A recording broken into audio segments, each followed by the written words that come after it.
All right.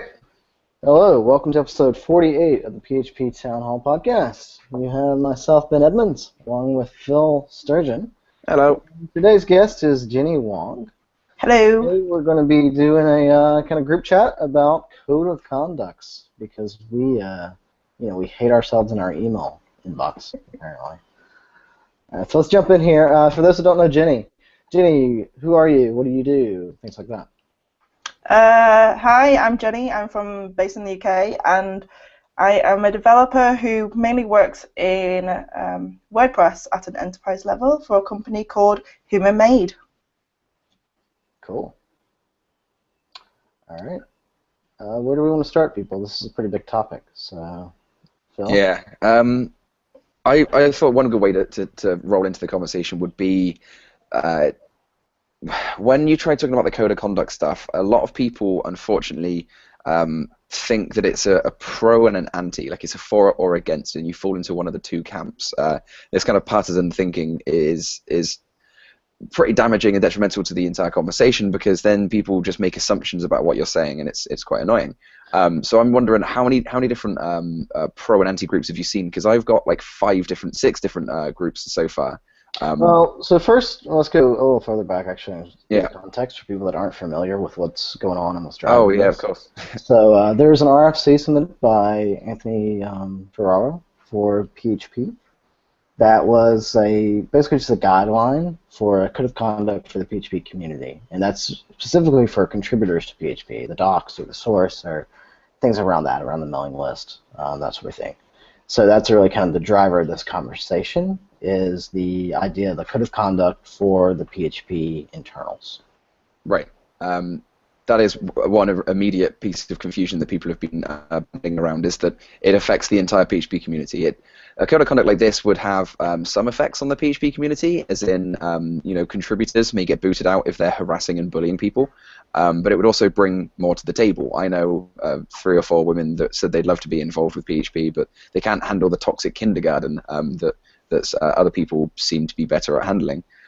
So the only effects on PHP are that we'd get more people coming to contribute, and we might lose a bully or two if they consistently insist on bullying people. So it doesn't really seem like a problem there.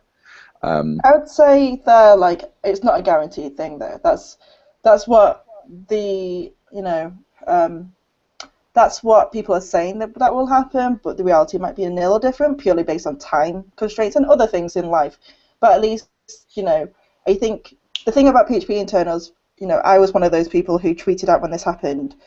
When I saw that PHP internals was going down the drain of being anti and people being against it, I was just like, this is a big shame for the PHP community. And a lot of people, tweeted back at me saying, hey, PHP internals is not PHP community.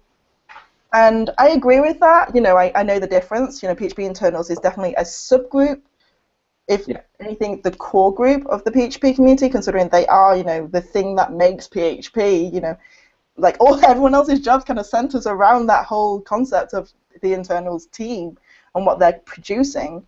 But the reality of it, when I say that I'm disappointed in the PHP community, I'm disappointed that, as a community, we couldn't put enough, pressure on the internals to kind of be the forward leaders of what our community would like to be, even though a lot of people, when I talk to them day to day, they want it, but they just don't know how to get there. And I think that's kind of the hard part. So, for me, when I said that I was disappointed with the PHP community, I really meant it because, I'm disappointed that as a group of people, we couldn't have enough of an effect that internals wouldn't even not consider a COC, but just go, yeah, we need a COC, that's agreed. Yeah. How the question then is how are we implementing a COC, and what does that COC contain? So a little more context for people. The reason Jenny's saying that she was disappointed is that there was a lot of pushback to the idea of the COC, and not even so much on the content, but just the idea of it.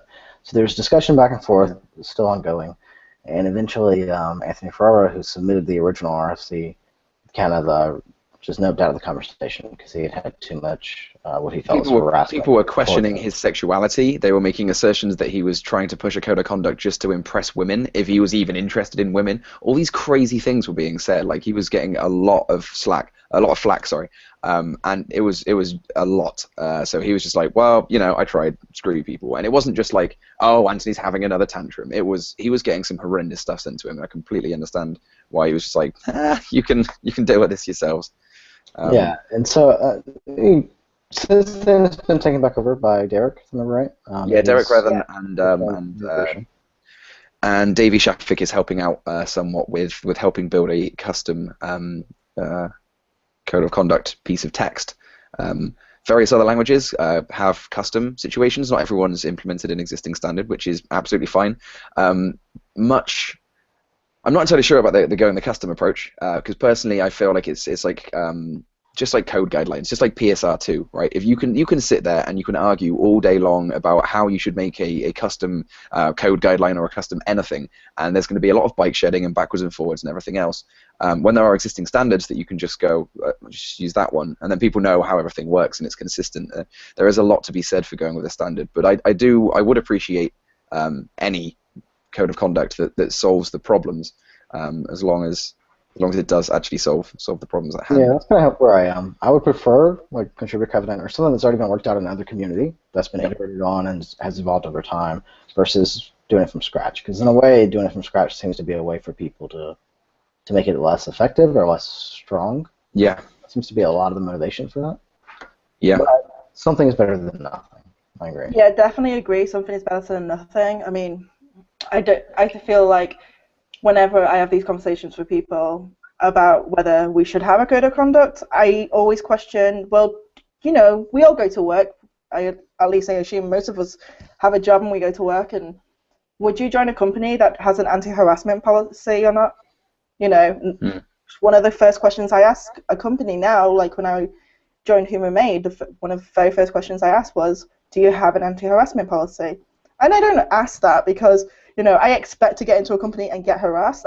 It's not the case. It's the case of I have been harassed at work and it wasn't nice. Yeah. And I like to know that there is a piece of document that I can read when, you know, that time comes. If that time comes, you know, you touch wood, that doesn't happen. But if it happens, then, you know, you want to know that you have a document that says this is how we handle it and this is what you should do next. So that when you're in that flight of, you know, not knowing what to do, something is there to tell you what to do. And you'd also probably, it's important. Yeah, and you'd also probably hope that that wasn't written by the engineering department. What the hell do they know about that stuff? Why are they writing that? Like, you'd hope that the anti-harassment policy at your startup or large corporation was written by some smart lawyers, people that know all about this stuff, and was probably just like reused. Like, if you're at a startup, why would you invest time on coming up with a custom anti-harassment policy? That just seems like a ridiculous thing to do. So you'd be like, oh, here's one, just use that. Seems good. Yeah, and the thing about anti-harassment policies at work is that they're not there just to protect your employees, but actually also to protect the company as a whole, right? So that as a company, as a boss, as the team lead, you know how to handle a situation as well. So it's as much like an anti-harassment policy as much help the company as much as it helps the harasser and the harassee. Like, everyone knows you've joined this company, therefore you signed up to this agreement. I think the hardest thing is when you don't have one and then you enforce one, which is what's happened in the PHP community. We've not had a code of conduct before, and all of a sudden we're trying to like suggest that we are enforcing a set of rules on people, and people don't like change. It's, you know, a fact of life. I don't like change.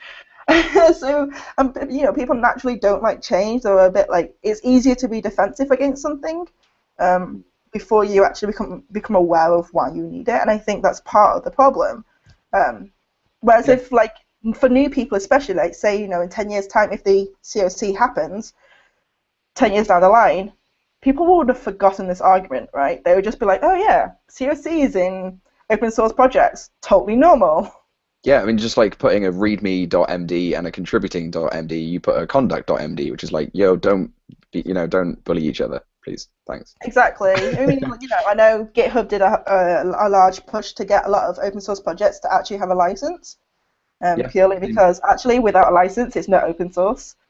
It's one of my pet hates when people are like, oh yeah, we open source something, and it's like, don't see a license, don't know how to use this. You know, it's one of those things. If we can sell it as a default for when you create your project, it'd be great. But it takes time. It takes a lot of mindset change, and I appreciate that that's the case. But I think over time, you know, it's not going to be an overnight fix. That's for sure. Right. Yeah, and conferences have been kind of going down this path for a while now. I mean, there's been a kind of big push for the past couple of years for conferences to get code of conducts. Yeah, I haven't been to a single conference that doesn't have one. Not to. Yeah, exactly.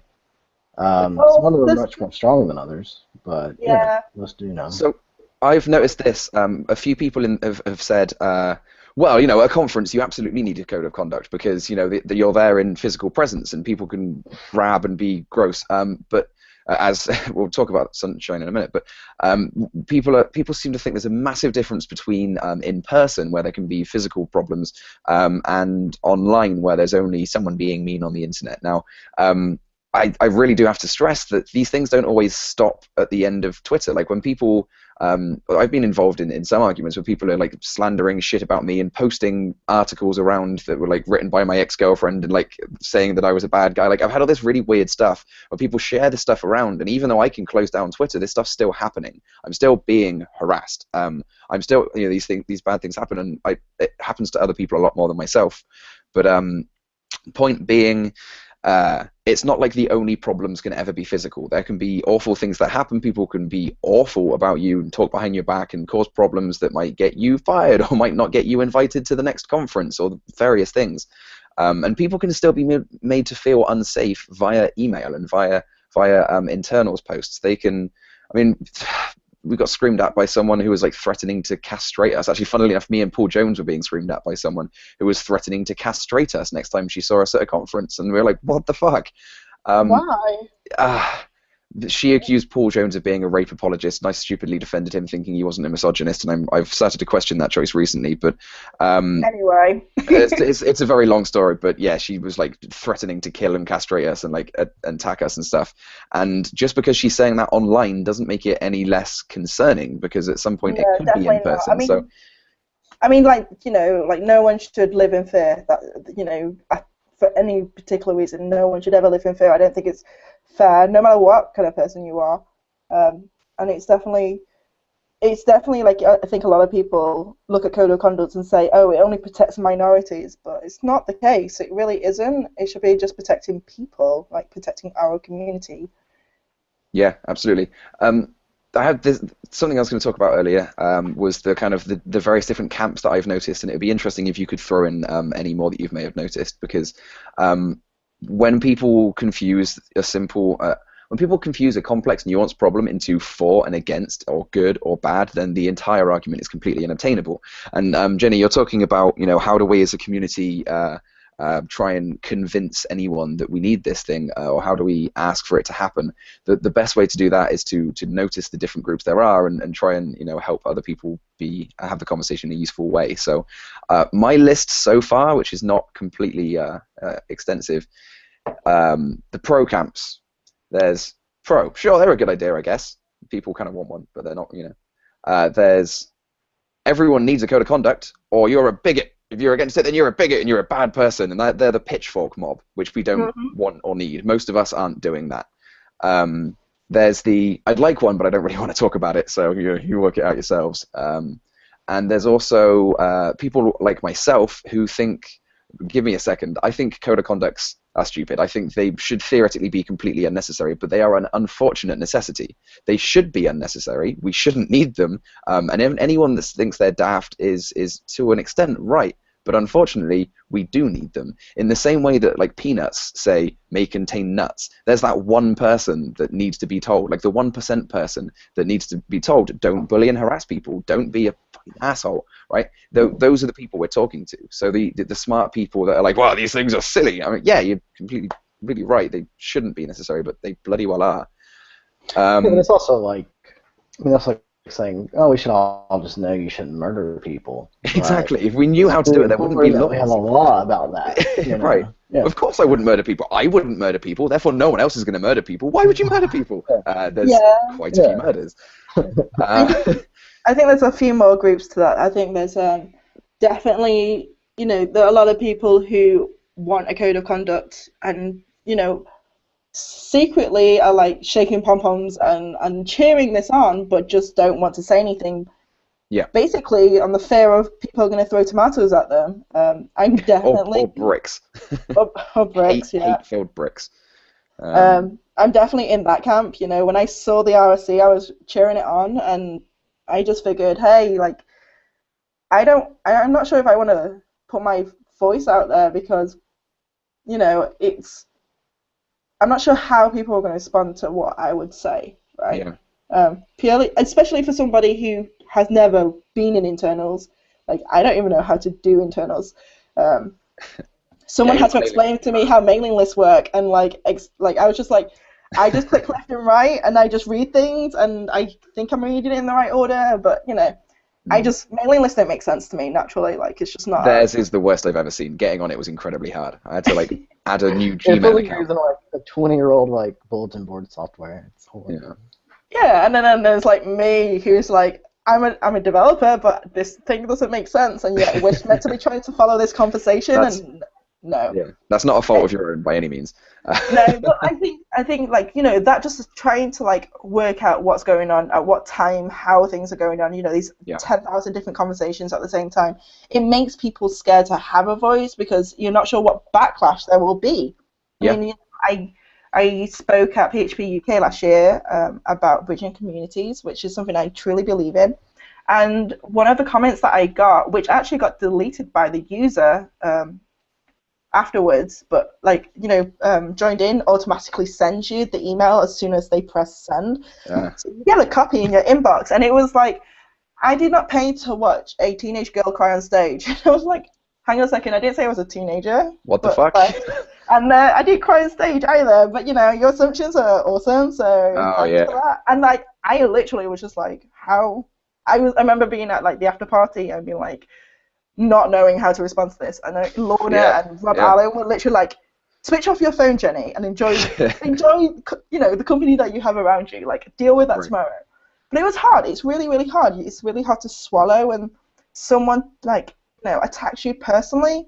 And maybe they're not intentionally attacking you personally, but it definitely feels that way when people are questioning your opinion and your judgment.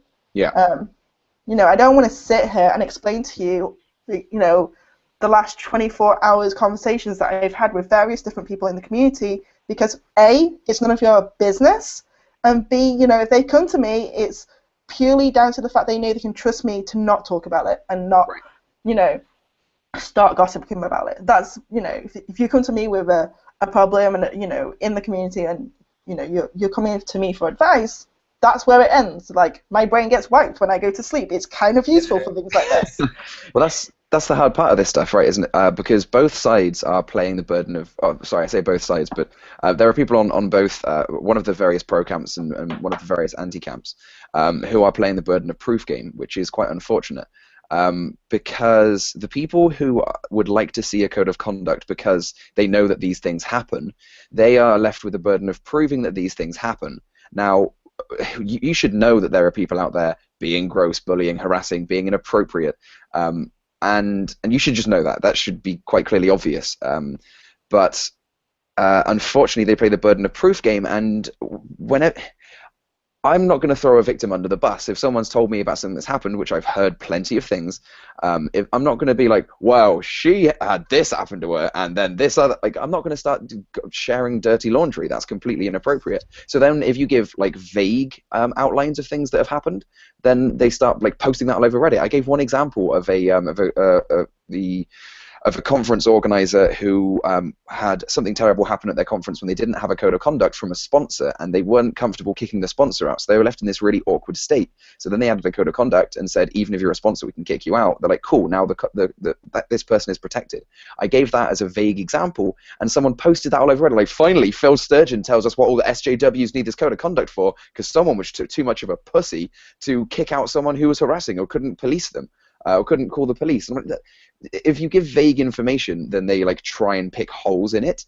And if you give specific information, they try to disprove that person and scream and say why she's a liar and why he did this or whatever. And that's completely inappropriate. You can throw people under the bus.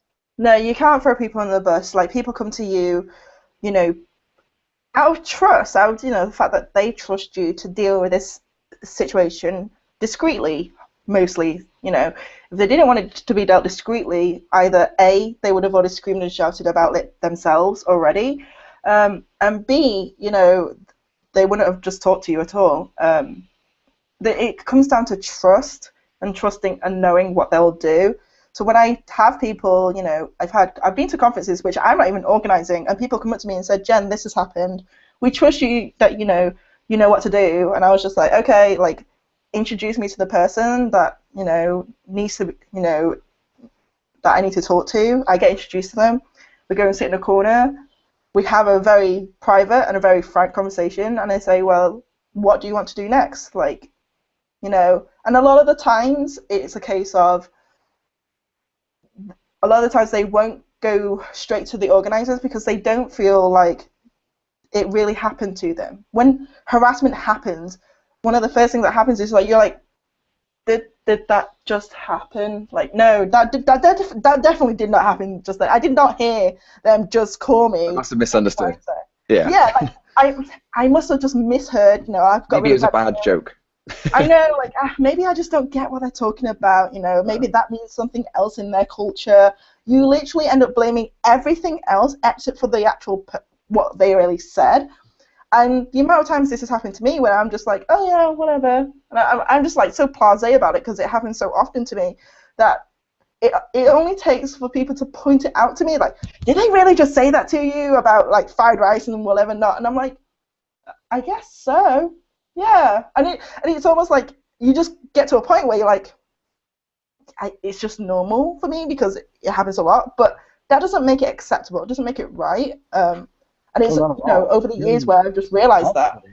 Yeah, that's going to keep people out of the communities. And that's so one problem I think is that people, well, there are many problems, but something I've noticed is that people are concerned that a one-off infraction of any description will lead to insta-bans, right? Like this very heavy-handed, heavy-handed use of this theoretical ban hammer that people are very scared of. Now, as you said, like when you're talking to people, sometimes you just think they might have made a bad joke, or you don't necessarily realize it, and they, in the same way, might be thinking the same thing. They make a joke, and they're like, "Oh shit, that sounded a bit racist. Don't mention it. Just move along, right?" Not to like defend harassers, but I'm saying there are many instances where either side might misunderstand. And so the point of a code of conduct isn't to, ban everyone from every conference or PHP project. Like, you make one bad joke or you say something that somebody misunderstands and therefore you're kicked off the project and you can't contribute and you lose your job, right? It's a complete paranoid assumption that's what's going to happen. It's more about just like having an anti-harassment policy at work, where if you say something, if you're acting in an inappropriate way to somebody and you keep doing it, that's when it becomes harassment. That's over time. If you're inappropriate and then you're warned and then you choose to continue doing it, that is when someone's being an even bigger problem. And that's the sort of thing that code of conducts help with. There was a friend of mine used to work at a company, and it was like a little startup, and she was the only female engineer there, and they were consistently making racist jokes, sexist jokes, talking about her body, which guys don't do to each other very often. And they were just being inappropriate all the time. She personally had asked them to stop, and eventually she went to the CEO of the startup, and they said, "Yeah, you're right. It is a bit of a boys' club here. I'm not sure what we can do about this. Like, I know they're just making jokes and they don't mean anything bad by it, and I know you're uncomfortable about that, but I just don't know what we can do about this situation." And in the end, she was like, "Well, I guess I'll go work somewhere else. And he was like, I guess that's the solution, right? That's And not that's a very good structure. That's fucking ridiculous. No, that's not acceptable. I think, one of the things that I've learned on the way is I watched a talk by a lady called Karen, I can't remember her second name, and she did a keynote at FOSDEM, not last year basically, it will be FOSDEM last year, and it was brilliant. It was absolutely brilliant. And the one thing that she basically goes on about is when you see things like this happening, a lot of the time you just need to question, did I really just say that? Or did I really just hear that? And actually saying that's not cool is a lot of the time enough to stop people in their actions and make them think about, actually, how did my words just affect somebody? Yeah. I don't think people intentionally go out and make other people miserable. I know there are certain people who do that on the internet, but they're a small minority, right? A very small minority who happen to have megaphones. Don't know who gave them megaphones, but they definitely have megaphones. But I think for majority of people, and I mean like probably 99% of people, we will say things that we didn't mean. And at least we will say things that are not worded in the way that we actually truly mean in our heads. And this doesn't just happen to, men, women, trans people, non-binary people. It happens to everybody. And it just happens to me all the time, where I'll be at work, and someone will say something, I will comment on it, and because I'm like short on time or something, or my brain's somewhere else, I'll just quickly comment on something that I didn't really mean to say, or at least I didn't mean it to sound as harsh or as disapproving or as upsetting as it actually comes out in. And I always end up with like direct messages from from someone else in the company going, "Hey Jen, are you okay?" And I'm like, "Yeah, why? What have I done now?" And it turns out that I've just written something that could have been just written a little bit nicer, maybe not just as blunt as I am usually. And Right. It's just the way people read things is not always going to be the same, because everyone has different cultural references. Working in Human Made is a distributed company, so a lot of our communication is online. It's all with people from all different parts of the world with all different backgrounds. And what's really interesting is someone said, like one of our colleagues said, I'm off to water the mushrooms, and I actually had to question, was that a thing for going to the pit stop, like in the UK, or it's like, what does watering the mushrooms actually mean? Yeah, I've not had that one before. I know. I said, does that actually mean watering the mushrooms, or do you actually mean like something else? Like, is there like a cultural difference that I don't know about? And they're like, no, I'm actually growing mushrooms. And I was like, oh, okay, cool. Right. But like, there are different things that I've said all over the world. I was writing a thing for WordCamp London, and I was just like, yeah, we've got bigger breakout times this year, so it's gone from 10 minutes to 20 minutes, so that you can do X, Y, and Z and also get to the pit stop.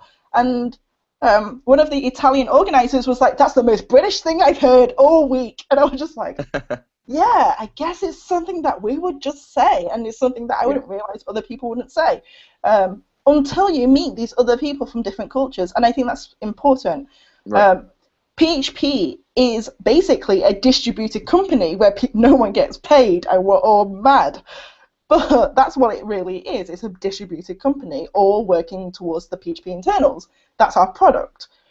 So you're going to get these culture classes, and having some respect for each other is all we're asking for. But actually, like, a code of conduct is there to basically, when someone is not willing to respect cultures and not willing to actually say, okay, that's not cool, I've been told and I've not learned from my mistakes, that's when, being banned for a week until you actually get the point, there's not a lot that other people can do. Like, if you think of all the different things that the PHP internals could do to you, it's the only one really that could be effective. And that's it's an ideal, but... And also there's it was a 7-day ban, right? That's a very good thing that you brought up, was the mediation team. We haven't actually mentioned the mediation team so far. No. So quickly to do that, the proposed Code of Conduct RFC for PHP had a single code of conduct, like a standard code of conduct. That was the contributor covenant, which everyone's very paranoid and wrong about. But it had that standard, and then wrapped around it some rules, such as the mediation process. Now, this is considered the teeth of the code of conduct, because a code of conduct without teeth is pointless. When we were saying earlier, oh, I know something would be better than nothing. Well, a code of conduct without any teeth isn't better than nothing. It is nothing. So if you just say like, be nice, or we won't be happy about it, like that doesn't solve any problems, right? So you need to be able to say, be nice, or these things will happen. Some people refer to that as focusing on punitive action, whereas really they're just trying to like explain. They're trying to explain how they're making this community safer. If they just say like, be nice to each other, and don't explain what sort of things are bad or what sort of things will happen if you don't do them, then it's pointless, right? So just like I used the example of going to the airport, they are trying to create a safe environment for people by letting you know what you can't bring. So when it says don't bring guns, knives, and explosives, no one's going like, oh, these people are mean, I can't bring any guns, knives, or explosives. What you're really thinking is like, oh, actually, it's going to be good. It will be safe because we can't have guns, knives, or explosives. That's a good thing.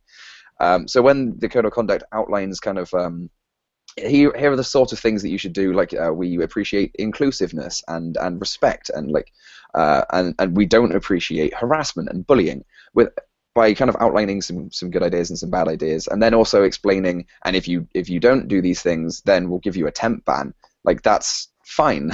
If you first, you'll get a warning, and then you get a temp ban if you continue to do it. And if you're continuing to do something after you've been explicitly told that it's not okay, then you deserve something. You deserve a temp ban. Yeah, it's not very extreme. It's not like they're saying it's going to be a lifetime ban the first time you screw up. It's right.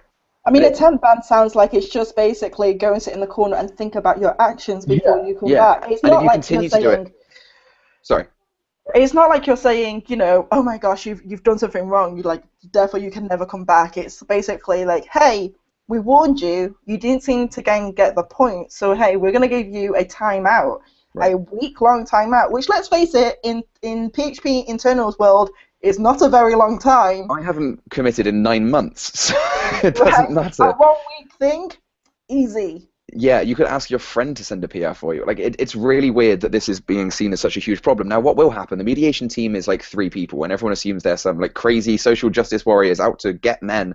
But even if they are, like, even in the most paranoid, like, even in the most fever dream-esque version of what people think is going to happen here, you may well, you'll be warned, and then you'll ignore it, and then you get a temp ban, even if you were wrongly accused, right? Like the accuser is exaggerating or making something up because of their own personal political beliefs. Even if that happens, you get a 7-day ban, because even if these 2 or 3 people like agree with the false accuser, right? If these judges, the majority of them, so if 2 people, these 2 SJWs agree with the false attacker, then you get a 7-day ban. And to get a full ban, it has to go through an entire vote by the rest of the internals team. So unless you're thinking that these 2 people are going to back them, and then also like 50 people are going to like agree that you agree with the false attacker, there's nothing that can happen. It's completely invented problems that are being used to argue against the idea of a code of conduct. And like we said earlier, it's not like we're making money for this, so it's not like people are going to be out a week's paycheck. They're not going to be able to pay their bills. It's open source work. Yeah. Internals runs very slowly, so they're probably not going to miss a PR. Right, you miss one, and it doesn't matter. You can do it next week. A week in internals to me seems like 5 seconds in real life. Yeah. But saying that, they are, to be fair to the internals team, they are doing a lot better. They are doing faster iterations compared to the last 2 or 3 years ago. But I still think, I guess one of people's concerns will be if, for example, in your worst case scenario, if those 2 people who originally temp banned you, and then you go to the 50 people point, what I guess their worry, and I think the worst case scenario would be the 50 people in internals would feel compelled to support the original 2 people decision. But I think that's a very extreme case of that happening, considering how opinionated and how individualistic people are in the PHP community. Right, they very rarely agree on anything. Exactly. So, for you to get like even a majority, so out of 50 people, you need to get a 26-person majority to ban you.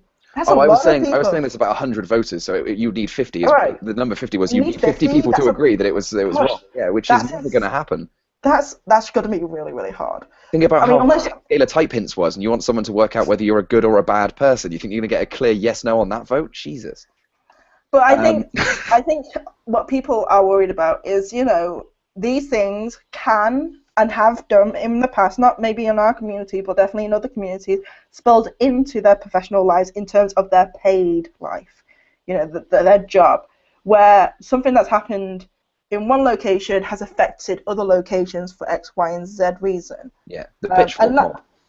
Yeah, and you know, that is something that we're all scared of. Like, it doesn't matter if you're pro or anti or whichever part of the grey scale that you are on for PHP internals and the COC, you know, no one wants a pitchfork mob to go be running at you for any reason. Like, that's one of the biggest problems. Is what's probably a lot of people's fear. Yeah, and it's completely fair to fear the mob, but like it's really annoying. I consistently see this happen where I say something like, this thing's kind of shitty, and I'm just like, that I don't necessarily like that. And then there's some other people being like, this is the worst thing in the world, this person needs to be fired. And because we're both on the same side of this binary scale, they assume that I'm part of the mob. And it means that anyone that has any sort of like useful, nuanced opinion is instantly kind of thrown aside because there are some other Muppets shouting and screaming. And that needs to stop. We can't ever have a constructive conversation if we just conflate everyone into good or bad, right? And I have seen these things happen. So there was one chap, I'm going to be vague again because I don't want to kick up any more fuss, but there was a podcast where a group of women were talking about some of the problems that they suffer in the community. And some people were talking about when they give conference talks, they used to ask for anonymous feedback, and they'd get nothing but comments like "nice tits, love," and like we'd listen more if you wore nicer outfits, like shit like that, right? So they're talking about these genuine problems that have happened to them, and then somebody who happens to be very influential on Reddit, of all places, one of the moderators there, he wrote a hit piece about these three women, talking about why they were idiots and lying and took things out of context and just made shit up, and was really ridiculous about it. Now, this guy sucks. I'm sure he's lovely in general, but his opinions on equality and feminism are fucking awful.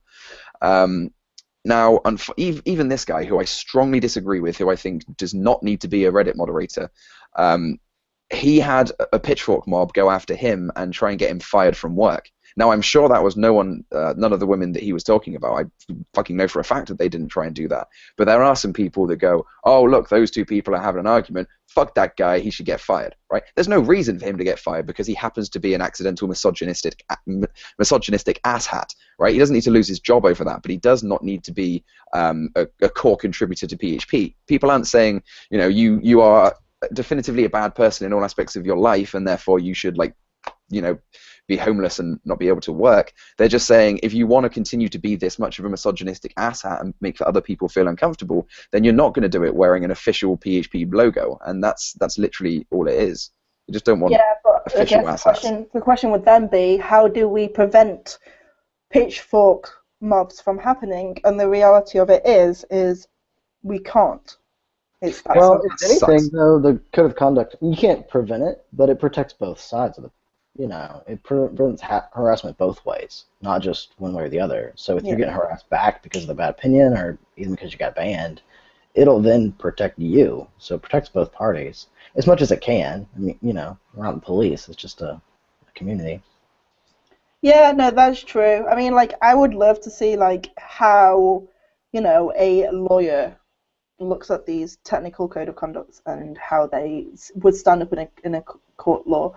I know there are certain people who get really uppity about particular words being used, but actually these are the legal terms you need to be using, you know, the accuser, and, you know, like, it's not saying that you're wrong, but people just get really nitpicky on things that they can control, which is actually the words that are being written. I think for a lot of the people see things as black and white, which is what we've been talking about, but the reality of it is that the world is technicolor.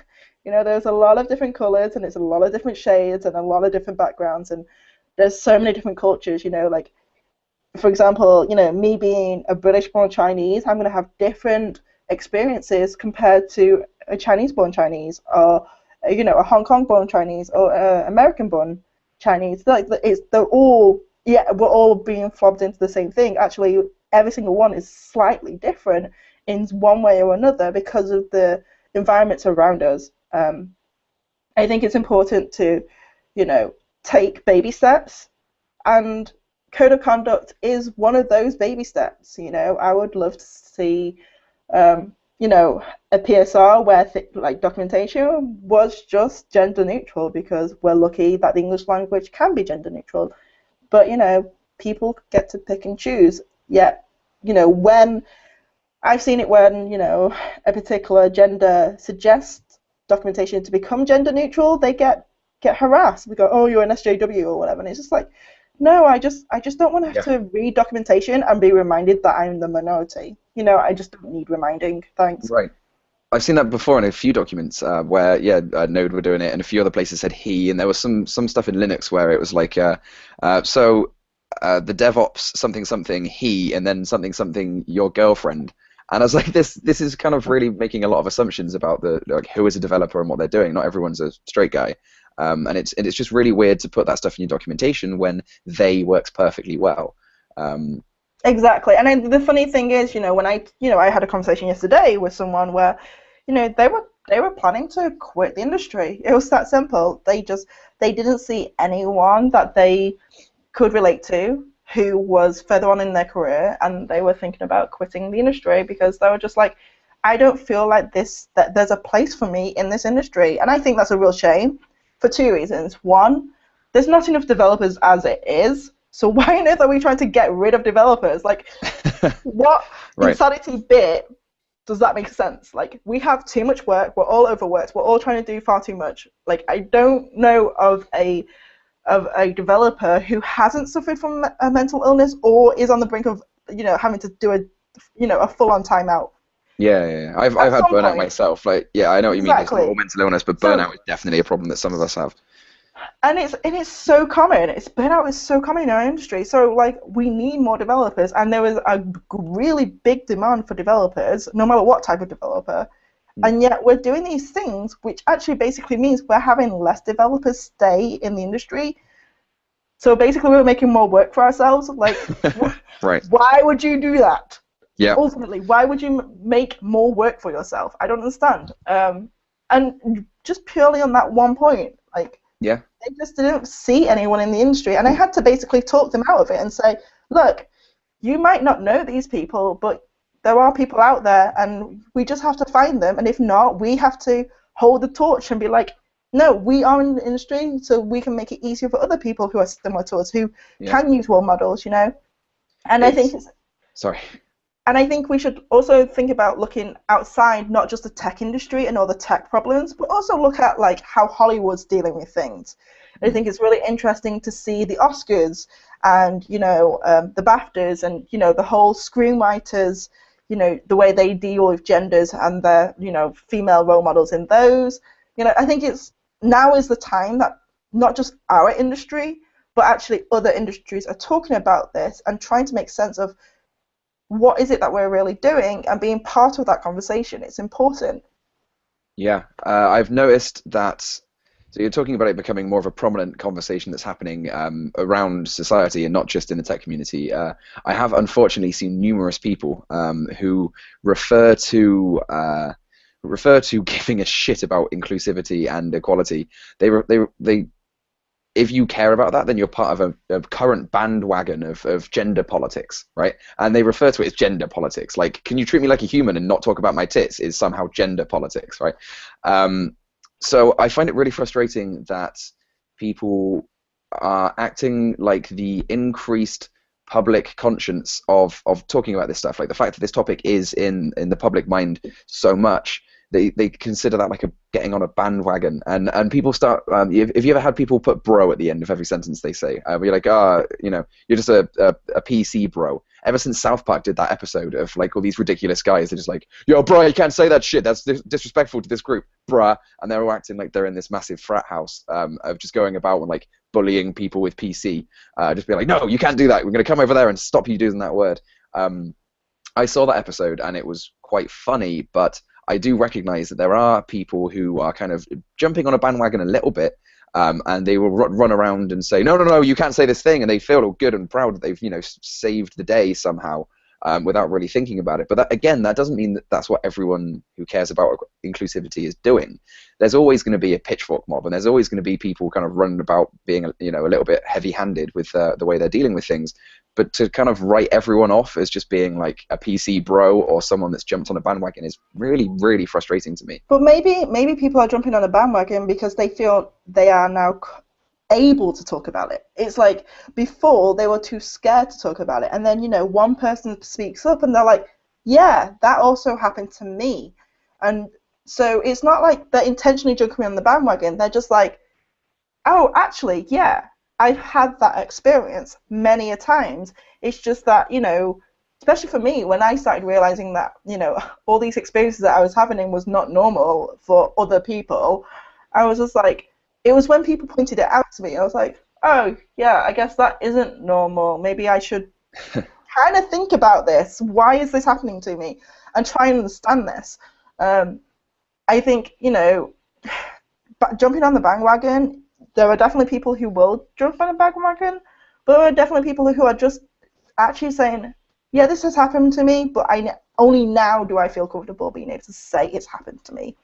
Yeah, it makes it safer when there's other people standing up with you. Yeah, and also I think it's the feedback loop. You know, we are in the world where, you know, I was watching Fresh Off the Boat yesterday, and it actually had a episode where a person goes, you know, the uncles go and visit the main character's family, and in that, it's 1995, and it's set in 1995, and they bring a computer, and it's like, you know, the big CRT monitors, and I was just like, gosh, I remember that, and then it had like the 56K modem, you know, dial tone going on, and I was just like, you know, when that was happening, the feedback loop was still small, and that was in 1995. Yeah, our feedback loop is so much, it was quite large, rather, but the feedback loop now is so tiny. You know, you can count the feedback loop of conversations now within seconds, rather than within, you know, hours or minutes, purely because the internet is constantly on, it's faster, which means, and also the world is constantly online, you know. As the UK goes to sleep, the Australians are waking up. As, you know, the Australians are going to sleep, you know, the Americans are getting up. You know, there's this constant, like, turnaround of conversations going round, and it's going around faster. So what would have taken us, you know, maybe a week to have a conversation years ago is now taking us seconds, minutes. And because of that, it sounds louder because the conversation is more condensed. Yeah, that makes sense. All right, so we're kind of getting far in. How about we hit some other topics of like why people are not for code of conducts? Unless you has anything to add on that sure. last. All right, so another one that's pretty popular is really just people don't think it's a big deal. People think that it's kind of blown out of proportion and it doesn't happen as often as people say it does. And it's more people that are usually privileged because so they're not in the place where they've had these things happen to them, or maybe they're just not cognizant of it. They don't notice it happen. So I thought it was pretty powerful. Adam Culp, who runs the Sunshine PHP conference, which is really one of the best conferences that I've ever attended. I've not been to it yet. I need to get that. Jenny, you gotta check it out. It is probably one of the top really have to go. conferences. Yeah. I know, it was like, you know, 8 degrees here in the UK when it was happening, and I was thinking, you know what? Florida sounds quite nice right now, but you know. Every time I go, I completely forget that I need to take warm and cold weather clothes because I keep I spend the entire weekend in the hot tub and then I get off the plane in New York and I lost my hoodie when I was there last year because I lost my hoodie. I got off the plane, I had to buy a I Love New York hoodie just to get from the airport to my house without dying of hypothermia. It's pretty funny. But sorry, carry on. So Adam posted kind of a recap of the conference after it was over, and he called out, with no names named, but he did get specific on the circumstances of the actual code of conduct violations they had, what happened, how they resolved it, actions that were taken, things like that. And I thought it was really powerful to show, usually this would have went nowhere, no one would have heard about it. If they didn't have the code of conduct, there probably would have been no recourse for the victims to even say anything about it, and there could have been double the victims because somebody's going to harass one person, they'll harass more. And the other because problem, of this, go ahead. Sorry, just to throw in quickly on that, another problem is that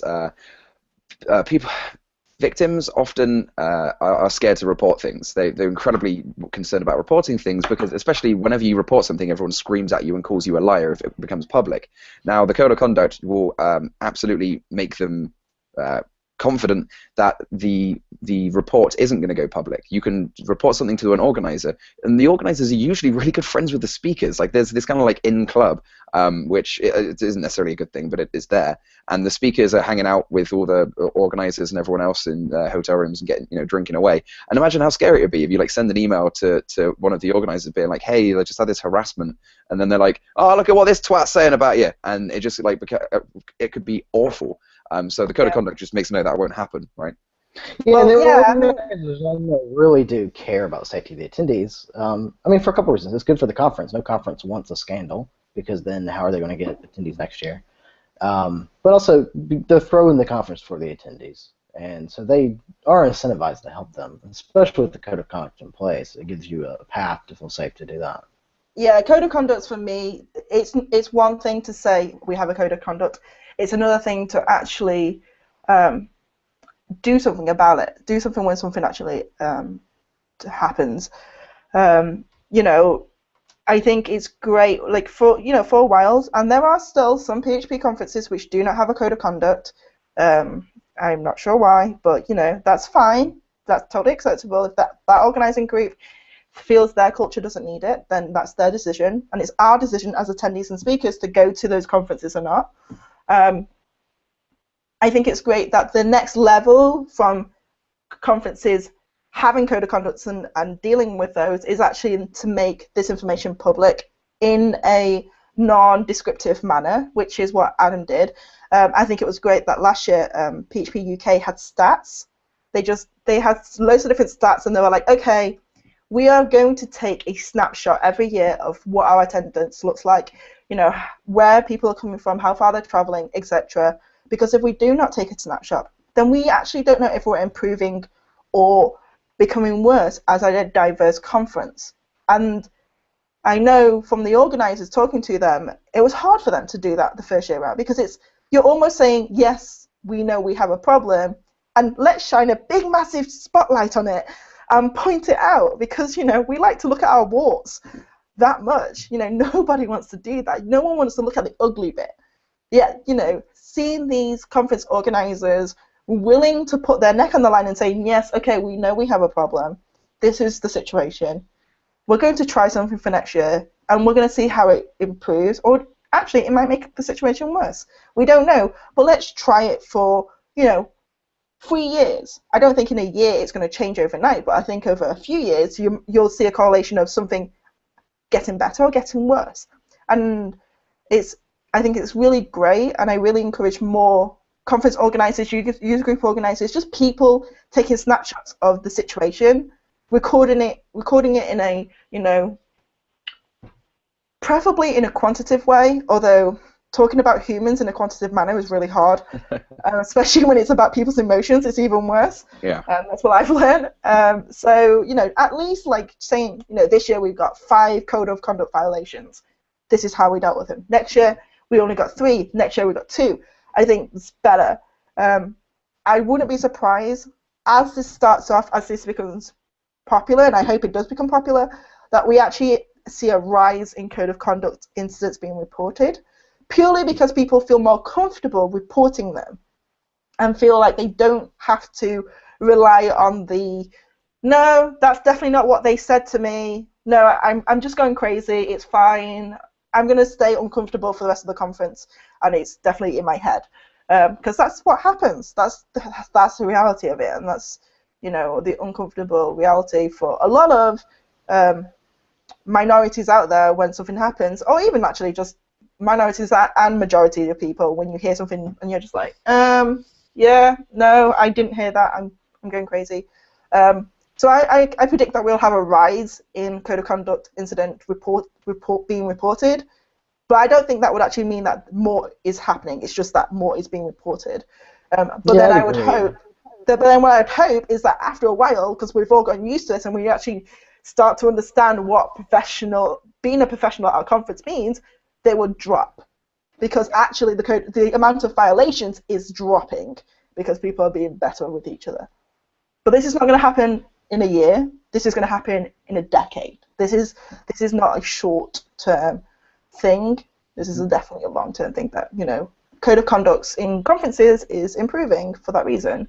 And it's great to hear you talk about it that way, because a lot of people, again, there's so many different that I've heard. One of the popular retorts is, no piece of text on the internet is going to stop people being mean to each other, and it's stupid that you're trying, right? And that is essentially setting the COC, they're assuming that we think the COC does far more than it actually does, and then attacking it for not delivering on the thing that it doesn't actually try to do, which is a pretty silly situation to be in. It doesn't do that. Like you said, like the COC by itself doesn't do anything. It's just like, these are the things, you know, it's a set of guidelines, a structure for how problems are handled, and some examples of the rough sort of thing that problems are.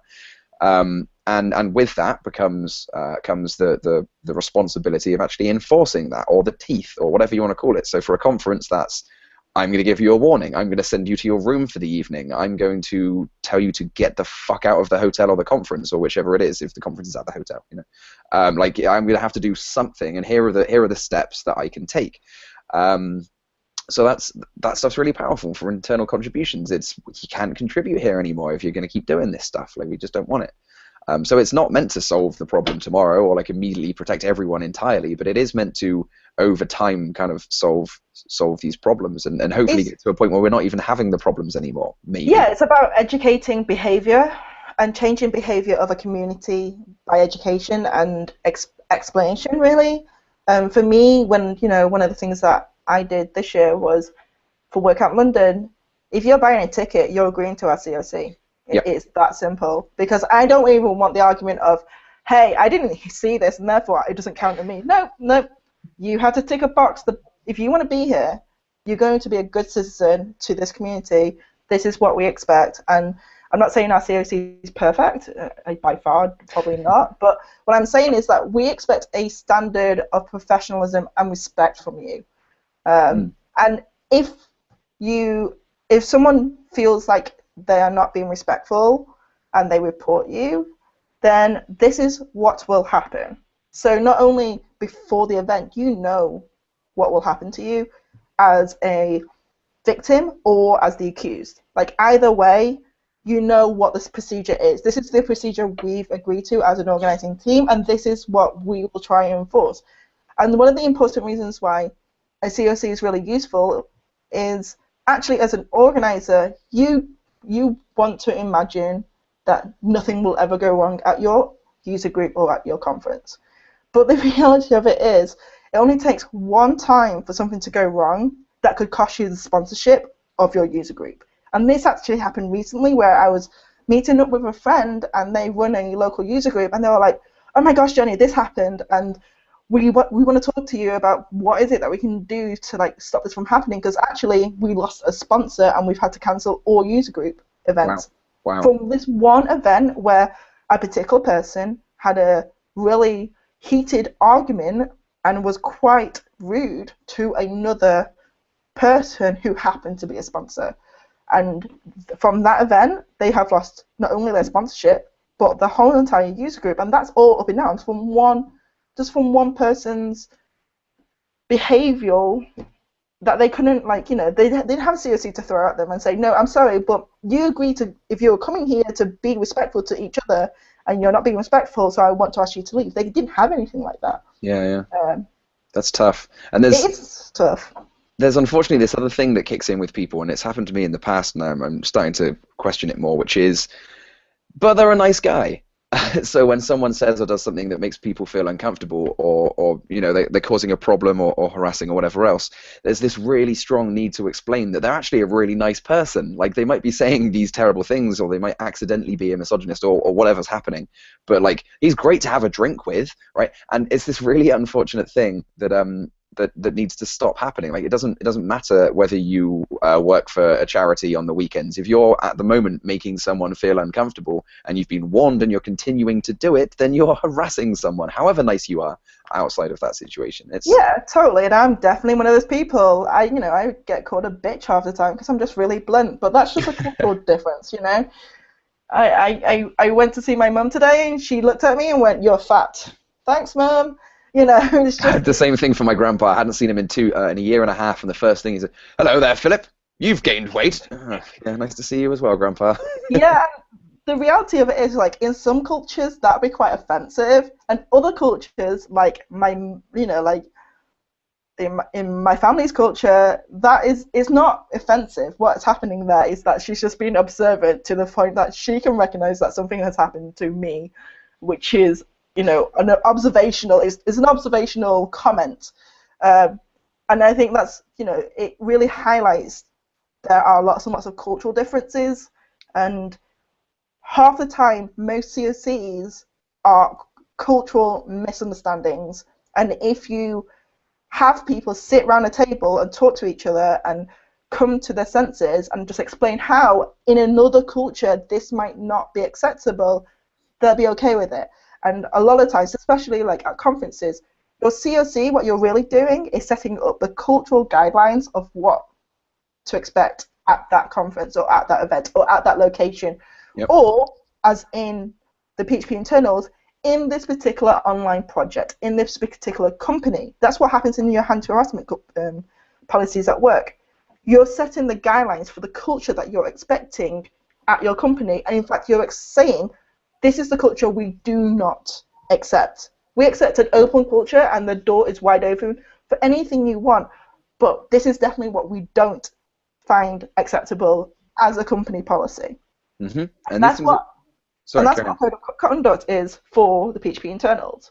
If I went to a conference that said, here it's okay to slap people on the head, and this is, the cultural here, then, and if you buy a ticket, this is what you're going to expect. Then, if I turn up there and someone slaps me on the head and I complain about it, it's like, well, it is actually written in the COC. This was acceptable. This is the cultural difference of this particular location. I think that's why COCs, especially for the digital world where you're looking at multiple cultures across the world, things that happen in America and that based in the UK, we look at them and go, is that really happening? Do they really, is that really a law there that they can do this? Right, yeah. It's completely bizarre. Even just carrying guns is bizarre for me, But I think it's really interesting because I understand, that's the American way. It's not like I go to San Francisco and say, hey, you're carrying a gun, but I'm British and therefore you shouldn't be carrying a gun in front of me. It's not the case. It's, you go to a different location, you go there accepting that cultural reference. And I think that's what's really hard about enforcing a COC in a digital world and in a digital community, is because we're trying to enforce a global conversation,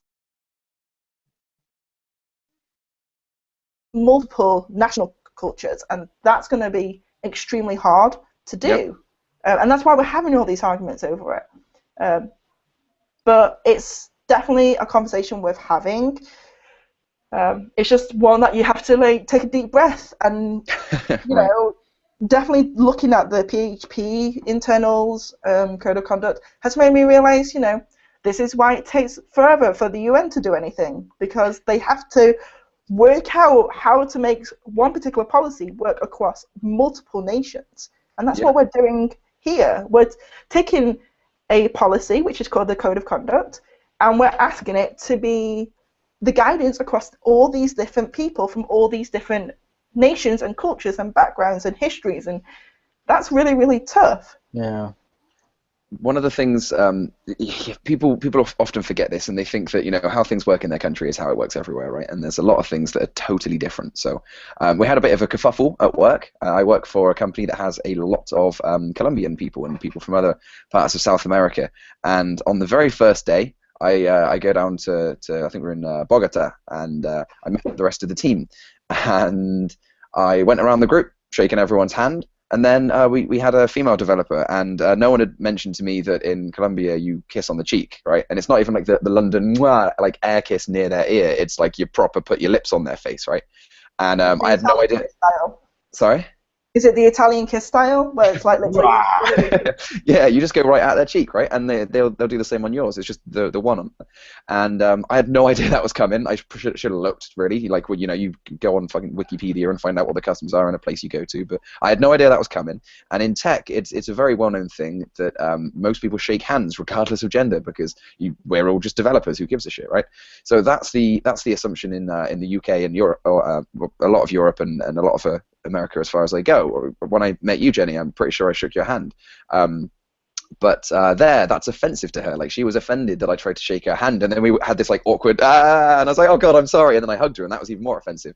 And these things are hard. So setting out a set of rules of like, this is cool and this isn't, not specifically exact actions that are okay, but like rough areas of things that are okay and rough areas of things that aren't okay. That helps give us guidelines of how we should act, because things like that wouldn't happen. There's now a policy at work which is, Phil barely even wants to shake your hand, he'll wave at you from across the room, and that makes my Brit very happy. It's like, formal handshake, none of this fucking sideways angle trying to grab your thumbs nonsense, right?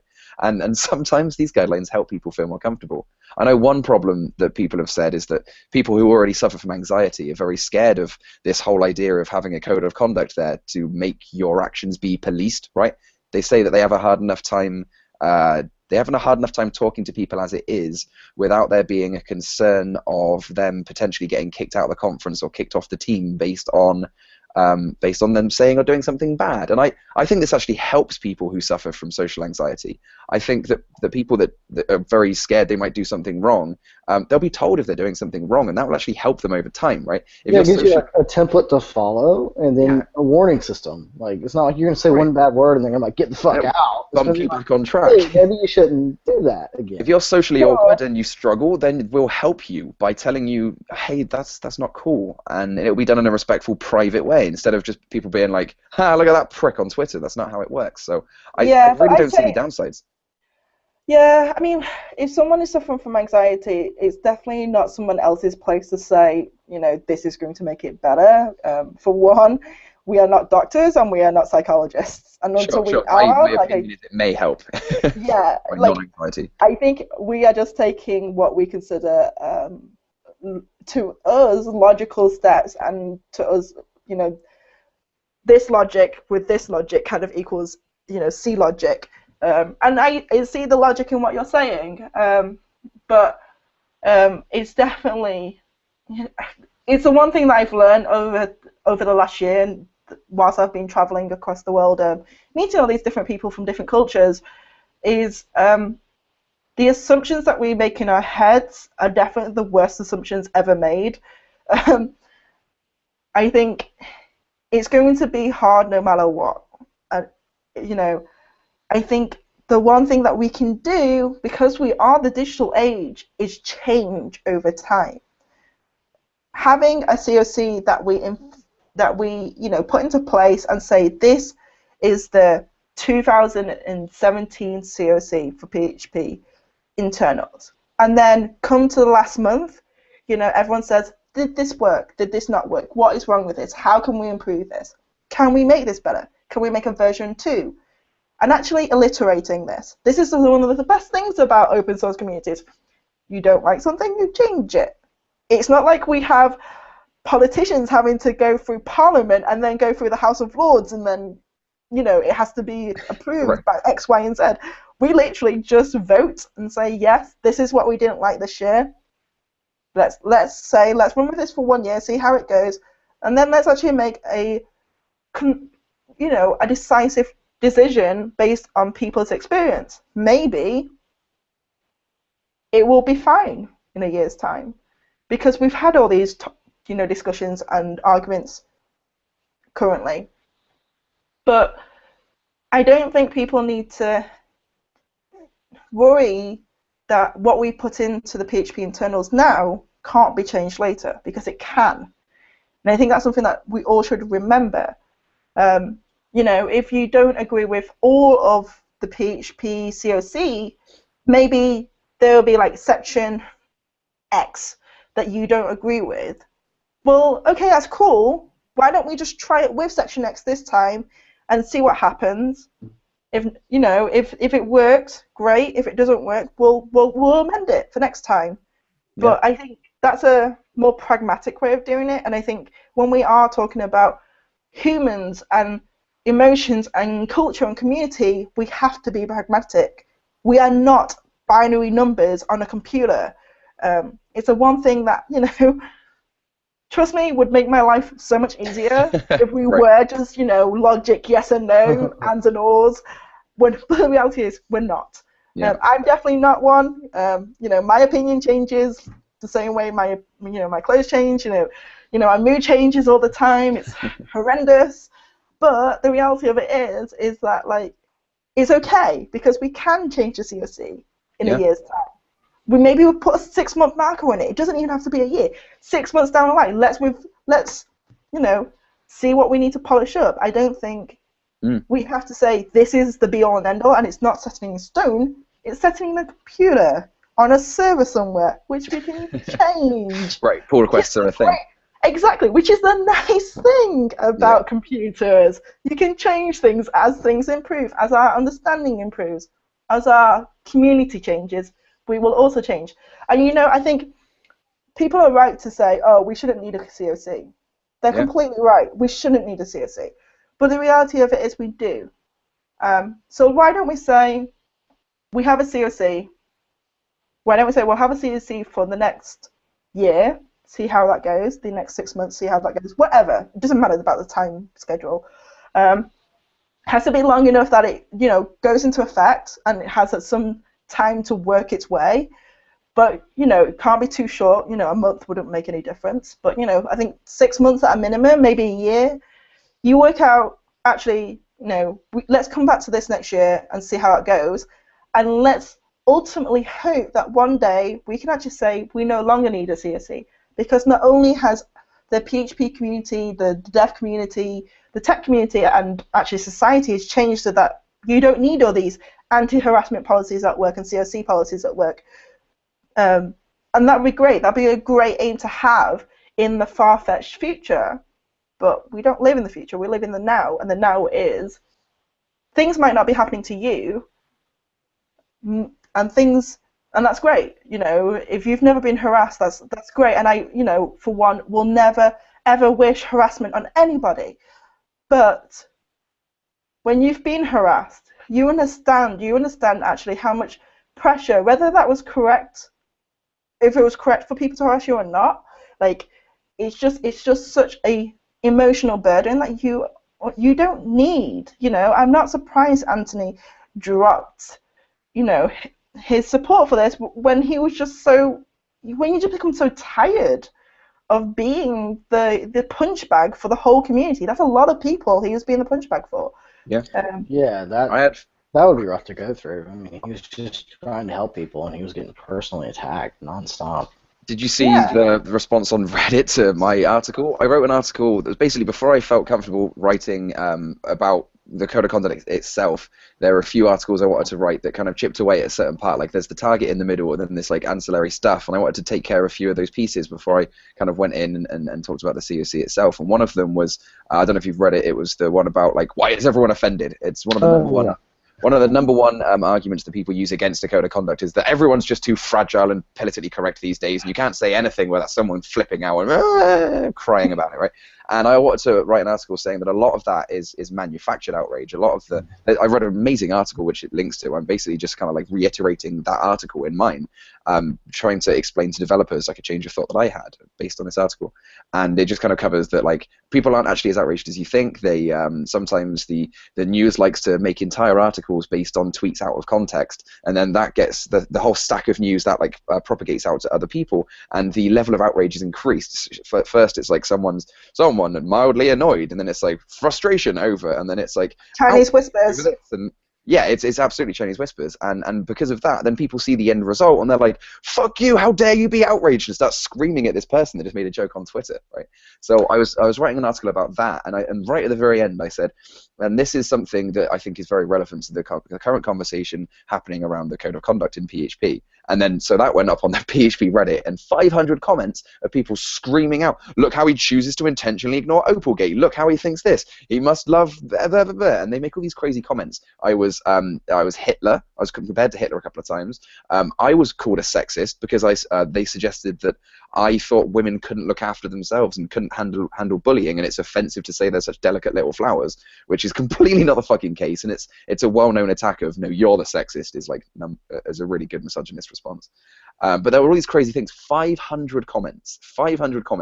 Only 30 of them were me, I think. But all these people screaming at me, and it's not a happy, comfortable thing. Like, that actually affected my life. I was trying to like hang out. I was down in Colombia with my friends, and I'm just like, instead of enjoying the place or like doing fun things, I was just like, just, like angrily replying to stuff on Reddit. Yeah, but also like it's a waste of people's energy. I mean, imagine like all that energy that people use to like be angry at you over something. Like, yeah. People wonder why I don't blog. People wonder why, like, I do all this community work and I don't write about the best ways to be a speaker. I do a lot of one-on-ones. I do a lot of, hangouts like this. I generally don't write my thoughts down. I very rarely do. And the reason for that is because people will take that, quote a certain section, and misquote it, and then like it just blows up. And I don't want to be quoted, I think the thing that people seem to forget is when someone writes something, it's their opinion at that point in time, and time is a very important factor of that opinion. And that opinion can also change. So quoting someone from 2010 when it's 2016, that's a 6-year difference. And are you telling me that person hasn't changed their opinion or could possibly not change their opinion in the last 6 years? Oh, yeah. Maybe their opinion has changed. Maybe it hasn't. But hey, unless you ask that person, hey, has your opinion changed on this? Like, it's not your place to go saying like, that's what they said then, therefore they must still believe it. It's people were pasting quotes from me from 2012 when I was involved with the code igniter for each model as Babe. Not a proud moment. There was a piece of code that said for each model, and then it was as Babe. It should have been as class, right? But the model variable was already used. The class thing was already used. It should have been like, I don't know, class I. It doesn't matter. Anything else it should have been called. But I was like, nah, fuck it. We're not changing that. It's a joke, and it doesn't matter, and whatever else. And what I'm saying is, what there is like, oh, it's not offensive to me, therefore it's not offensive, so we're keeping it. Some people don't like it, so that's a reason enough to fucking change it. And it's a stupid joke. Jokes don't belong in code. So my opinion's completely changed on that over time, and I'm basically, most of these people who are arguing with me now are me 4 years ago. A lot of people that just, because they think these things don't happen, because they haven't seen them with their own face, they think that everyone who talks about code of conduct or talks about inclusivity or anything else is just overreacting and making it all up. And I unfortunately had some pretty stupid fucking opinions 4 years ago, which probably were public and definitely are different to how I think now. And it's frustrating. You know what, Phil? It was okay for you to be stupid. It's okay for you to have those opinions 4 years ago. I mean, people, it's really interesting, coming, now that I'm pretty much grounded in the WordPress community, for someone who started in the PHP community and has moved to the WordPress community, people think I'm absolutely mad. And I get that. The WordPress code is not pretty. I don't think any one of WordPress core developers have ever told me that the WordPress core is pretty, because we all know it's not true. We're not lying to ourselves. We're just pragmatic people who want to create a CMS that works for a lot of people, and it happens to do that. And so it's really funny for me when I go to a user group and someone says, oh, I don't want WordPress to be the bread and butter of my daily life anymore. And then someone turned around to me and said, oh, they're having a go at WordPress. That's so not cool. And I'm like, no, it's just their opinion. And it's fine. If they don't want WordPress to be their bread and butter, that's absolutely cool. That's their decision. It's not, it's not. Yeah, they're not stabbing offensive. You in the back by choosing to not use a product, right? No, it's not offensive to me, and it's not offensive to the project. They're not taking a part of the project and saying something that's wrong. And usually it's just actually saying, is that an opinion, or is that, or is that actually harassment? Like, I think a lot of people mistake the two. When I talk about bridging communities, it's okay to not like a project for whatever reason. As long as you believe those reasons, it's your opinion, and we have to be respectful of those opinions. If someone if someone believes that, women should be in the kitchen, which is, for me, as my opinion is, no, that is not correct. But some other people believe that. That's okay. That's their opinion. And you know what? As long as that opinion doesn't affect me, that's okay. It's when they force that opinion upon me, then it becomes a problem. Yeah, exactly. And them just publicly tweeting that isn't necessarily the same thing as them using it to silence you in a pull request. Those two things are very different. So the kind of the range of the code of conduct needs to be well understood as well, right? You're allowed to talk about whatever the hell you want to talk about. If you want to do your thing, do your thing. But when you start doing that from an @php.net account, or doing it on internals, or using it to make other people exit a conversation on internals or somewhere else, then that is when it becomes a problem. And you can have any opinions you want. That's absolutely fine. I know some of the people that are very scared of code of conduct are very scared because they have some pretty crazy opinions, in my opinion. They believe some things that I just don't understand how they believe those things, and they're allowed to keep on talking about that. They can do whatever the hell they want, but they just but make just other not people uncomfortable, and not on a pull request. Just not as a representative of the PHP internals team. Yeah. Right? Your religious or political views are not something that should be on your PHP internals account. That should be on your private account, your private Twitter account. You're not using PHP.net's official Twitter account to broadcast that you're a conservative or a Democrat. And don't put right activist on your signature for your internals email. Yeah, it's pretty simple to not do these things. I don't understand how people are confused about it. It specifically says on the RFC as well, the PHP RFC proposed, it specifically says there's a section about what representation constitutes, and it has examples about on social media, having PHP contributor is not enough to say that you are representing PHP when you tweet about stuff. It specifically says this. It's fucking bold and headed, and people are still saying, well, I don't want them policing anything I say on Twitter. I'm like, what? Well, you're choosing to ignore that. This isn't First Amendment rights, and this are two very different things. This is how you act within a community when you're representing a community. You can still do whatever the fuck you want when you go outside your house legally. Yeah, and the First Amendment doesn't cover community. It's not the same thing. Yeah, the XKCD comic which is amazing, which explains that the First Amendment doesn't protect you from other people thinking you're a dickhead. Yeah. That's fine. People I mentioned earlier about the burden of proof game, and I unfortunately am playing it with other people because they keep stating over and over again, well, people lose their jobs and people get kicked off, and code of conducts are bad because that happened to these things could happen. The SJWs could take it. And I'm like, who?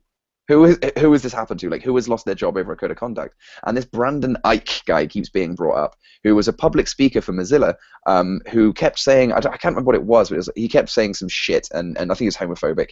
And people were like, I'm not going to go and watch him talk. Nothing to do with a code of conduct. If you're a public speaker and you speak some hateful shit, then people might not want to watch you speak. That's them making a choice on their own, which has nothing to do with anything. Brandon Ike, it was a little more nuanced. It was he's the guy who created JavaScript, and then he was promoted to CEO of Mozilla, which Mozilla is very publicly a diverse, open-minded company. And it wasn't even just outside people, but it was even their own people inside their company basically shouted, this guy is not a good representative of Mozilla's values, especially as a CEO, because the CEO in a lot of ways is a human representative of the company. Definitely. Just because he promoted a lot of kind of hateful views on people. Especially, if you're a public speaker and you're speaking on behalf of a company, then, it is rightly so that what you say is of the image and as a spokesperson for that company, right? Yeah. For example, in the last year, since I got my job at Human Made, all my public speaking has been on Human Made's dime, and therefore, I had to, put into my notes and into the agreement with the company, you have to tell me what's acceptable and what's not, and because ultimately, you're paying for my bill and you're paying for me to do this, and therefore, I can't just be saying whatever I want. I am lucky in the sense that my bosses have the same mindset as me. I mean, we still argue over different things in diversity, but ultimately our goals are the same. and that's great. But you know, it's different if I was just public speaking for myself, and therefore like I could take whatever viewpoint I want, right? Yeah. When you are speaking on behalf of a company, you've not from your talk though. exactly. Like, You've got that's to not be. oppression. That's somebody saying, "Hey, you're a dick, and I don't want to sit in a room with you." I mean, that's normal life, you know. Right. Plenty of people I don't want to sit in a room with. That's not them being oppressed. Yeah, no, definitely agree. I mean, that's just people's choices, and you know, we were, you know, you can't say, oh no, that's not okay. Yeah. I suppose one of my favorite questions when I talk to people about like, you know, code of conduct and stuff like that, and SJWs is like, oh, you know, how do you feel about, you know, white knights and stuff like that? And I'm like, well, if everyone was respectful, it would be the norm. But the Right. reality of it is that not everyone's respectful, and therefore it's not the norm. And Yeah. does that not bother you that it's not the norm to be respectful? Right. But yeah, I've heard people refer to it as the hazing. You know, like these women have to go through the same hazing that we go through. I'm like, I'd rather not. I remember when you first started out in any community, when I started using Kohana, for example, I'd been using CodeNet for a while, started using Kohana, and I go into their IRC chat room and I'm just asking for help, and people are fucking dickheads to me. They're just really obnoxious and really rude, and if that's the norm, can we not do that, please? Like I can fucking handle myself. I'm okay. I'm not going to like start crying because they're mean. But it's just like, fuck you, man. Like I don't need that. Why would we want to have this hate-filled interaction when we just want help coding? There are certain you know like IRC channels that I just don't bother going in, and people say, oh, why not? It's such a nice group in there, and I'm like, you know what? Because every time I go in, something happens, and when I point out that it's not cool, then I get a load of people having a go at me because, you know, I'm being too stupid SJW. And then I'm just like, you know what? I have a life. I have other things to do. I do not have the time to have people, you know, complain to me about how sensitive I'm being or whatever. I was just pointing out, hey, it's not cool to say that. I'm not saying that I'm insensitive. I'm just, you know, it's not cool. Like, why did you say that? But, you know, I don't have time for this rubbish. There are plenty of other nice communities that, you know, work really well, and that's why I'm in other communities. That's why it's good for us to have the COC and generalist community. We want to encourage people to be a part of this. We don't want to push people away. We don't, like you, we don't want to push you away because you don't feel safe, you know? I mean, most people, even the people that are scared that they're the ones that are going to be attacked, are the ones that are going to be protected. Like I was thinking about Donglegate earlier when I was trying to think of examples of, you know, these bad things happening, and I thought of Donglegate. The people from Donglegate would have been protected. For Donglegate was somebody made one guy made a kind of sexual joke to another, talking about like dongles like a penis, right? And someone overheard that, and then like publicly tweeted a photograph of them, and they got in a lot of trouble. Now, if there was a well-known CSE procedure where, you know, she knows to report that to the people, and then he can give them a quiet warning, then all of that's off Twitter, all of it's private, actually helped. So these things help both. I'd say yes and no. I mean, like certain people in the community, you know, for example, the pitchfork mobs, they love a good argument, and if you give them a tiny bit of string, and they'll pull the whole entire ball of string. So people still do it, if you know, but you know, definitely having a method to deal with these things also says to the organizers, hey, we have a COC policy and we have a procedure to deal with these things. And it wasn't, you know, like, is it acceptable for that person to then, you know, tweet that out, even though there is a policy out there? We can't, you know, it's going to be extremely hard to police these things. Sure, people will still tweet things. It will limit the number of people that think that's their first avenue of choice, or the only avenue of choice, right? So a lot of places, they'll say you can DM us, or you can send us an email, here's a phone number. The more options you give people to make them confident and comfortable to report these things, the less chance they're going to have of thinking, going to have to do this shit by myself.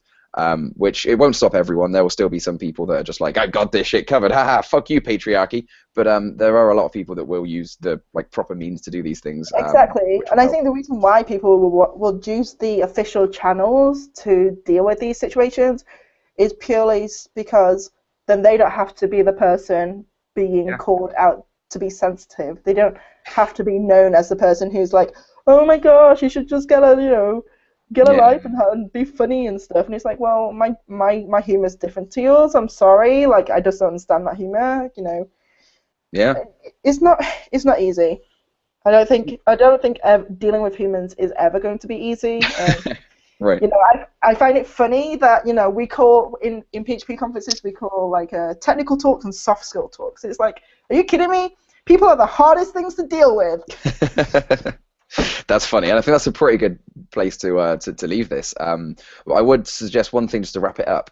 There's a lot of people who want to help. A lot of people in one of the various pro camps who are interested in seeing PHP have a code of conduct, and they are curious about what ways in which they can help. My way is to try and educate the people who are me a few years ago in the way in which I managed to change my mind, by me realizing that these things happen a lot more than I believed, by seeing them, by witnessing these things happen.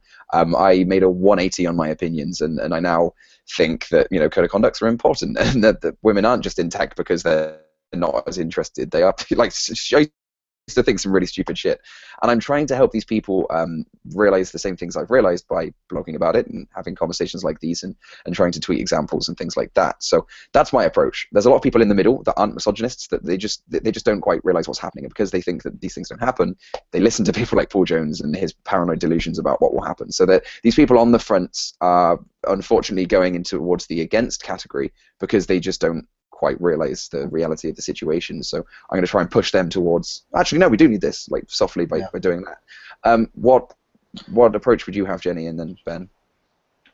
For me, if you're not sure whether this happens, or, like, you know, I've had it where people say, oh, you know, we had these problems a decade ago, surely they're not still a problem. You know, I would say just go and talk to some minorities, or actually just try and pay attention to what's going on in the world, and just listen to people, and let people talk about it openly. You know, I think that's one of the biggest things you can do, is just pay attention to what's going around you. Like, at the next conference, look at things and question it. Like, actually personally question, is that acceptable to say that, and is that not?